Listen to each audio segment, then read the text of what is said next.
राधे गुरुजी। हल किया। राधे राधे। मैं हूं आपका अपना अनिरुद्धाचार्य, आप सबका दास। महाराज का मंत्र कार्यक्रम में आपका बहुत बहुत स्वागत है। आज मैं आप लोगों से परिवार में सुख शांति कैसे बनाएं, कैसे सुख शांति आए, इस मुद्दे पर बात करूंगा। अगर आपके घर में सुख शांति नहीं है तो आज के कार्यक्रम को ज़रूर देखें। आज मैं आप लोगों को बताऊंगा कि क्या उपाय करें, क्या करें कि घर में शांति का माहौल बने और जीवन सुखमय बीते। आप लोगों के सवालों का जवाब भी नित्य की तरह दूंगा। आप लोग अपने सवाल को रिकॉर्ड करके भेजते रहिए ताकि आपके प्रश्न का उत्तर आपको आगे के कार्यक्रम में मिल सके। शुरुआत करते हैं आज के उपाय से। सुबह जल्दी उठकर नहाने के पश्चात 1 लोटा में लाल फूल, सिंदूर और थोड़ा सा गुड़ डालकर सूर्य भगवान को जल चढ़ाने से हमारे जीवन के सारे पाप, संताप और जीवन में गृहस्थ आश्रम में जो खलबली मची है, परेशानियां हैं, टेंशन है, तनाव है, इन सभी तनाव से जो खटास है रिश्तों में, वो तमाम खटास भी समाप्त होती है। 1 लोटा जल सूर्य भगवान को गुड़ डालकर, मीठा जल चढ़ाने से साथ में उसमें आप कुमकुम मिला लें, लाल कर लें, ये सब मिलाकर के यदि जल चढ़ाते हैं और मंत्र बोलना है ओम सूर्याय नमः, ओम सूर्याय नमः, ओम सूर्याय नमः, आदित्याय नमः, भौमाय नमः, खगाय नमः, मित्राय नमः। सूर्य भगवान के 12 नाम लेकर के यदि आप जल चढ़ाते हैं तो निश्चित मानिए कि आपके जीवन में परिवर्तन होगा। प्रतिदिन जल चढ़ाना चाहिए, सभी परेशानियां निश्चित दूर होंगी। घर में सुख समृद्धि और शांति का वास होगा, घर में शांति का माहौल बनेगा। राम के नाम से भी मन में बहुत शांति होती है, इसलिए सीताराम सीताराम का भी आप जाप करें। चिंता से मुक्त यदि आप होना चाहते हैं तो आत्मसमर्पण कर दें भगवान के चरणों में। जैसे अर्जुन ने आत्मसमर्पण कर दिया, प्रभु अब ये रहा रथ आपका, ये रही डोर आपके पास, आप चलाइए, आप ले जाइए, आप चाहो तो डुबा दो, आप चाहो तो पार लगा दो। जैसे अर्जुन ने समर्पण कर दिया। अर्जुन ने महाभारत कब जीता? उसी दिन जीत गए जिस दिन उन्होंने समर्पण किया। आप भी जीवन में यदि समर्पण करते हैं तो जीवन की हर यात्रा में आप सफल होते हैं और हर युद्ध में आपकी विजय होती है। कब? जब भगवान के चरणों में अर्जुन जैसा समर्पण। यदि समर्पण आ जाए ना तो व्यक्ति कभी परेशान ही ना हो। लोग समर्पित नहीं हो पाते भगवान के चरणों में। लोगों को ये लगता है कि मैं करता हूँ, मैं कभी कुछ नहीं करता। जो करते हैं वो भगवान करते हैं। यदि भगवान करते हैं, आपने ये बात मान ली, तो आप जीवन में सदा प्रसन्न रहेंगे, सुखी रहेंगे, क्योंकि भगवान ही सब कर रहे हैं। हमें लगता है हम कर रहे हैं। ठीक है। शनिवार के दिन लाल चंदन की माला से 551 बार ओम हं हनुमते नमः, ओम हं हनुमते नमः, ओम हं हनुमते नमः का जाप करें। सभी प्रकार की बाधाओं से हनुमान जी मुक्ति दिलाएंगे। ओम हं हनुमते नमः मंत्र का नित्य जाप करने से सभी प्रकार के दुख और क्लेश समाप्त हो जाते हैं। घर में सुख शांति का माहौल रहता है और हनुमान जी की बड़ी करुणा, बड़ी कृपा हम सब पर बनी रहती है। अच्छे उद्देश्य से किए जाने वाला कोई भी कार्य हो वह सिद्ध होता है इस मंत्र से। ठीक है। कृष्णाय वासुदेवाय हरये परमात्मने प्रणतः क्लेशनाशाय गोविंदाय नमो नमः। इस मंत्र को यदि आप जाप करते हैं तो आपके जीवन में कोई संकट है तो वह टल जाता है, सारे क्लेश समाप्त हो जाते हैं इस मंत्र से। स्नान के बाद कुश के आसन पर, कुशा के आसन पर बैठकर सुबह शाम इस मंत्र का जाप करें। कृष्णाय वासुदेवाय हरये परमात्मने प्रणतः क्लेशनाशाय गोविंदाय नमो नमः। इससे प्रणतः क्लेश, जीवन में जितने क्लेश हैं, नाशाय, सारे क्लेशों को नाश करने का मंत्र यही है। कृष्णाय वासुदेवाय हरये परमात्मने प्रणतः क्लेशनाशाय गोविंदाय नमो नमः। गुरुवार के दिन एक पानी से भरे हुए घड़े में राई के पत्ते डालकर इस जल को अभिमंत्रित करके इस जल से स्नान करें और इसके बाद भगवान विष्णु के मंदिर में पीले पुष्प अर्पित करें। इससे आपकी दरिद्रता का रोग नष्ट होता है। और खूब मेहनत करें मन लगा करके, तो निश्चित आप अपनी दरिद्रता से, गरीबी से मुक्ति पाना है तो मेहनत करना पड़ेगा। कलह से मुक्ति पाने के लिए रात में सोते समय पूर्व दिशा की ओर सिर रखकर सोएं इससे आपको तनाव से राहत मिलेगी। ऐसा करने से घर में सकारात्मकता बढ़ेगी, एक अच्छे विचारों का जन्म होगा आपके हृदय में। परिवार के सभी लोग चंदन का तिलक जरूर लगाएं। माथे पर तिलक क्यों लगाया जाता है? माथे पर तिलक लगाने से ना मन शांत होता है, कंट्रोलिंग पावर होती है ना। आज्ञा चक्र है ना हमारे मस्तक में, तो हम सभी विचारों को कंट्रोल कर पाते हैं, अपने मन को कंट्रोल कर पाते हैं। इसलिए मस्तक पर तिलक जरूर लगाना चाहिए। गले में तुलसी की माला या रुद्राक्ष की माला अवश्य पहननी चाहिए। ये सब पॉजिटिविटी को बढ़ाने वाली मालाएं हैं। तुलसी बहुत सकारात्मकता से भरी है, रुद्राक्ष बहुत सकारात्मकता पॉजिटिविटी से भरा हुआ है। हमारे भीतर जो विचार उत्पन्न होते हैं उन्हीं से सब कुछ होता है। अच्छे विचार तो हम अच्छे, बुरे विचार आए तो रावण के अंदर बुरा विचार आया सीता को चुराने का, सर्वनाश हो गया। दुर्योधन के मन में गलत विचार आया द्रौपदी के कपड़े उतारने का, सर्वनाश हो गया। और विभीषण के मन में विचार आया कि चलो राम के चरणों में समर्पण कर दें, लो विभीषण राजा बन गए। तो विचार जब आते हैं और आप उस विचार को जब क्रिया में उतारते हैं, क्रियान्वित करते हैं, तो निश्चित मानिए कि आप उस विचार से बहुत अच्छी दिशा पा सकते हैं, उत्थान कर सकते हैं आप अपना और अपने परिवार का।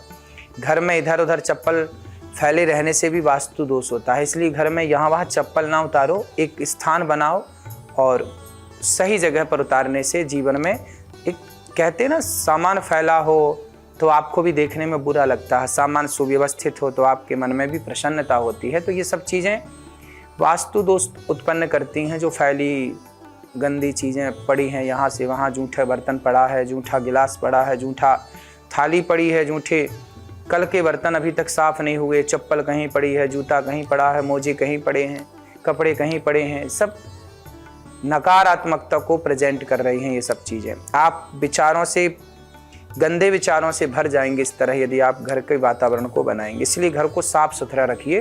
रोज अपने घर में धूप बत्ती जलाइए, धूप जलाइए, भगवान की नित्य आरती उतारिए, देसी घी का दीपक थोड़ी देर के लिए अपने घर में प्रज्वलित कीजिए, है ना। भगवान को इत्र समर्पित कीजिए। घर में खुशबू का वातावरण रहे, खुशबू भी रहे, आपके घर में जाए कोई तो प्रसन्नता आ जाए उसके भीतर, ऐसा घर का वातावरण होना चाहिए।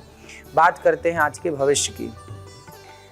भविष्य को कैसे संवारें, कौवे से जुड़े शगुन और अपशगुन के बारे में आज आपसे बात करेंगे। आपने बहुत सुना होगा कि आज कौवे का काँव काँव करना, सवेरे आके कौवा काँव काँव कर रहा है, मतलब घर में कोई मेहमान आने की जानकारी दे रहा है। कौवा से जुड़ा पहला जो अपशगुन है, पहला तो ये अपशगुन है कि बहुत से कौवे किसी एक जगह पर शोर करें तो उस नगर या गांव पर भारी विपत्ति आने के योग बन जाते हैं। कौवा यदि सवेरे आपके घर के आसपास आकर, घर में आकर के काँव काँव करे तो वो ये कहना चाहता है, ये शगुन है कि आपके घर में कोई मेहमान आने वाले हैं, है ना। इसलिए कौवा सवेरे से आकर के यदि आपके घर में सवेरे सुबह होते ही आपके घर में बैठकर कौवा काँव काँव करता है तो आपके घर में कोई मेहमान आता है। और बहुत सारे कौवा आपस में काँव काँव करते हैं तो वो एक विवाद को उत्पन्न करने वाली स्थिति का संकेत है। कौवे से जुड़ा पहला शगुन जो है, यदि यात्रा करने वाले व्यक्ति के सामने आकर सामान्य स्वर में कौवा काँव काँव करे और चला जाए तो काम पूरा होने की संभावना है। कौवा का सामने आकर के काँव काँव करना आपकी यात्रा के समय वो शुभ माना जाता है। कौवा से जुड़ा दूसरा अपशगुन क्या है, यदि किसी व्यक्ति के ऊपर कौवा आकर बैठ जाए तो उसे धन व सम्मान की हानि होती है। कई बार कौवा ऊपर आके बैठ जाता है। पहले ये तो देखिए हमारी दादी नानी के ज़माने में हमने ये बातें सुनी थी कि कौवा यदि सिर पे आके बैठ जाता था ना किसी बच्चे के या किसी व्यक्ति के, तो जब तक उसके लिए कोई रोए ना तब तक वो दोष दूर नहीं होता था। इसलिए जैसे किसी बच्चे के या किसी के ऊपर कौवा के बैठ जाए ना तो वो चिट्ठी लिखा करते थे पहले पत्र के, अरे फलाना व्यक्ति तो भगवान के यहाँ सिधार गया, तो वो सुन के चिट्ठी लोग रोने लग जाते थे और फिर नीचे लिखते थे कि भाई कौवा बैठा था इसलिए आपकी आंखों में आंसू आ जाएं, इसलिए ये कहा गया ताकि उसका दोष समाप्त हो जाए। ऐसी पुरानी मान्यताएं मैंने सुनी थी, सो आपसे कह दिया कि यदि कौवा सिर पे आके बैठ जाए तो फिर रोने से उसका दोष समाप्त हो जाता है, कोई दूसरा उसके लिए रोए तो। यदि कौवा पानी से भरे घड़े या पानी के नल पर बैठा दिखाई पड़े तो धन धान्य की वृद्धि होती है, ये शुभ है। कौआ से जुड़ा तीसरा अपशगुन क्या है? यदि किसी महिला के सिर पर कौआ बैठता है तो उसके पति को गंभीर संकट का सामना करना पड़ सकता है। पत्नी के सिर पर कौआ का बैठना ठीक नहीं है, पति पर संकट आने की संभावना है। कौआ से जुड़ा तीसरा शगुन, पेड़ पर बैठा कौआ यदि शांत स्वर में बोलता है। कोई महिला आपकी ज़िंदगी में आती है तो शादीशुदा है तो सावधान रहें। यदि कौआ इस तरह से पेड़ पर बैठा आपकी ओर देख कर के काँव काँव करे तो आप किसी पराई स्त्री से बच के रहें, वो पराई स्त्री कहीं आपके घर को बिगाड़ ना दें। बात करेंगे आज के पंचांग की। आज 22 दिसंबर है, दिन रविवार है, सप्तमी तिथि है। आज उत्तरा फाल्गुन नक्षत्र और आयुष्मान योग है। अगर कोई शुभ कार्य करना चाहते हैं तो राहु काल के समय उस कार्य को थोड़ा टाल दें। समय ज़रूर नोट कर लें राहु काल का। कोई भी शुभ कार्य इस समय ना करें। शाम को 4:12 से लेके 5:30 तक ये राहु काल रहेगा। इस समय 1 घंटे, सवा घंटे, 1.5 घंटे के लिए जो भी ये काल है, इस समय कोई भी शुभ कार्य ना करें। चंद्रमा आज सिंह राशि में संचार कर रहा है। बात करेंगे आज के विषय की। परिवार से सुख शांति परिवार में किस तरह बनाएं और किस तरह से सुखी रहें। आज मैं आप लोगों से परिवार से जुड़ी शांति के बारे में बात करूंगा, क्योंकि आज हर घर में अशांति है। लोगों के पास टाइम नहीं है, लोग पैसे के पीछे भाग रहे हैं, परेशानी ज़रूरत से ज़्यादा मोल ले लेते हैं और डिप्रेशन में चले जाते हैं, तनाव में चले जाते हैं। घर वालों को टाइम नहीं देते, बच्चों को टाइम नहीं देते, अच्छी बातें करने का टाइम नहीं है। घर वालों से प्रेम से बात करिए, घर वालों को समय दीजिए, घर वालों के प्रति प्रेम मोहब्बत बनी रहे। पत्नी के साथ थोड़ा बैठें, बच्चों के साथ बैठें, बात करें। ऑफिस से आने के बाद बच्चों से अच्छे से बात करें, बच्चों के साथ थोड़ा समय बिताएं, बच्चों के संग खेलें। पैसा बहुत ज़रूरी नहीं है, बच्चों के संस्कार बहुत ज़रूरी हैं, क्योंकि यही बच्चे बड़े होकर के बुढ़ापे में जब आप असमर्थ होंगे, जब आप बुढ़ापे की स्थिति में जाएंगे, तो यही बच्चे, यदि आपने इस समय संस्कार दिया, इस समय बच्चों को तैयार किया, तो बुढ़ापे में ये आपका सम्मान करेंगे और आपके साथ खड़े रहेंगे। वरना आपने इनका साथ नहीं दिया, इन्हें समय नहीं दिया, तो ये बुढ़ापे में आपको समय नहीं देंगे, फिर आप अकेले रहेंगे। इसलिए ये तो देखो, जो हम बोते हैं वही हम काटते हैं। अगर आप घर वालों से बात करेंगे तो तनाव भी खत्म हो जाएगा। माँ के हाथों में वो दवा है जो बेटे को किसी भी तनाव से दूर कर देती है। इसलिए ऑफिस की टेंशन छोड़कर अपनी माँ के साथ बैठो, माँ से बात करो, माँ के पाँव दबाओ, माँ के साथ थोड़ा सा समय बिताओ। छुट्टी के दिन पूरे परिवार के साथ रहें, परिवार के साथ थोड़ा मंदिर जाएं, परिवार के साथ पार्कों में जाएं, परिवार के साथ थोड़ा समय बिताएं, परिवार के साथ ही रहें। उस समय फ़ोन पे, मोबाइल पे, रील्स पे ध्यान बिल्कुल ना दें, परिवार पर पूरा ध्यान दें।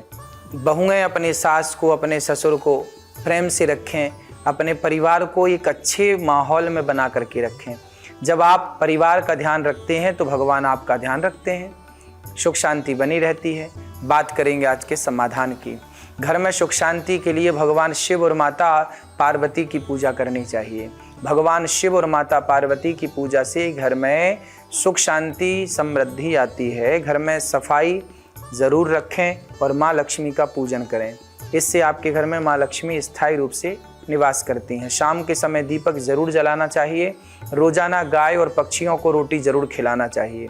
घर पर सप्ताह में कम से कम एक बार आम की लकड़ी से आग लगा करके वहाँ पर हवन ज़रूर करना चाहिए। पति पत्नी बैठो और हवन करो, पूजन करो। हो सके तो आप सत्यनारायण भगवान की कथा कर सकते हैं, है ना।